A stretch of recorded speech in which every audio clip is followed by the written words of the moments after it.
आफ्नो बाटो आफै तयार गर, दृष्टिकोण सहितको नेतृत्व गर, दृष्टिकोण सहितको नेतृत्व गर।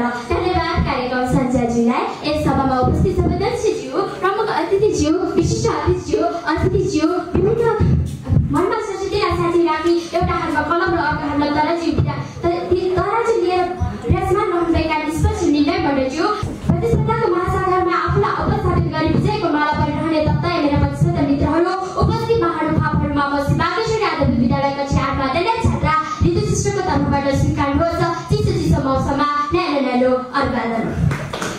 आज विगत 2022 साल 7 महिना 23 गतेका दिन SJCI खडादेवीद्वारा आयोजित वक्तृत्व कला प्रतियोगितामा नाम लिन पाउँदामा आफूलाई भाग्यमान ठानेको छु।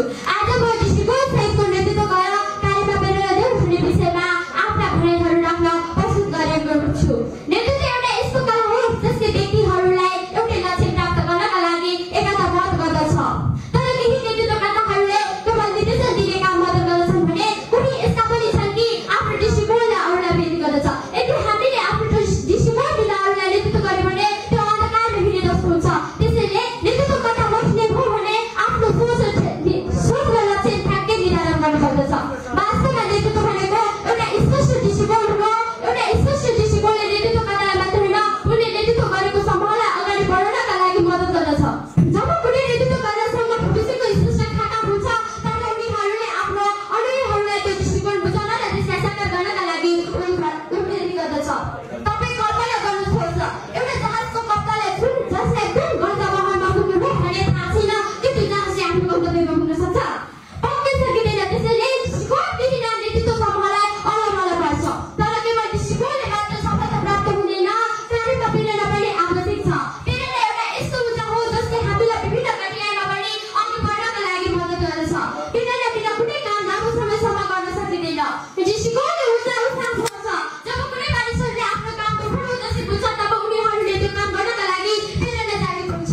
एउटा नेतृत्वकर्ताले जसले आफ्नो दृष्टिकोणलाई कहानीको रूपमा प्रस्तुत गर्न सक्छ, जसले मानिसहरूको पछि लाग्न प्रेरित गर्दछ, त्यो नै सच्चा नेतृत्वकर्ता हो।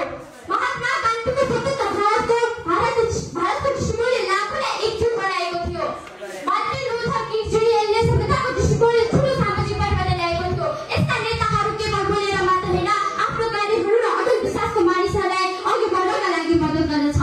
कुशल नेतृत्वको अभावले न त स्थानीय ठहराउनु छ, न त प्रदेश, न त सङ्घीय विकासको निमित्त अहिलेको सङ्घीय सरकारमा विधि तहको सरकारमा अब्बल नेतृत्वको आवश्यक छ।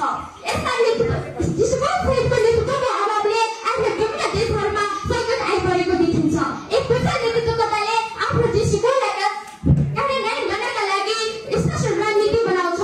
उनीहरूले उसको अवरोधहरूलाई सिधै तिनीहरूलाई पार गर्नका लागि योजना बनाउँछ। उनीहरूको टिमका सदस्यहरूमा विश्वास गर्दछ।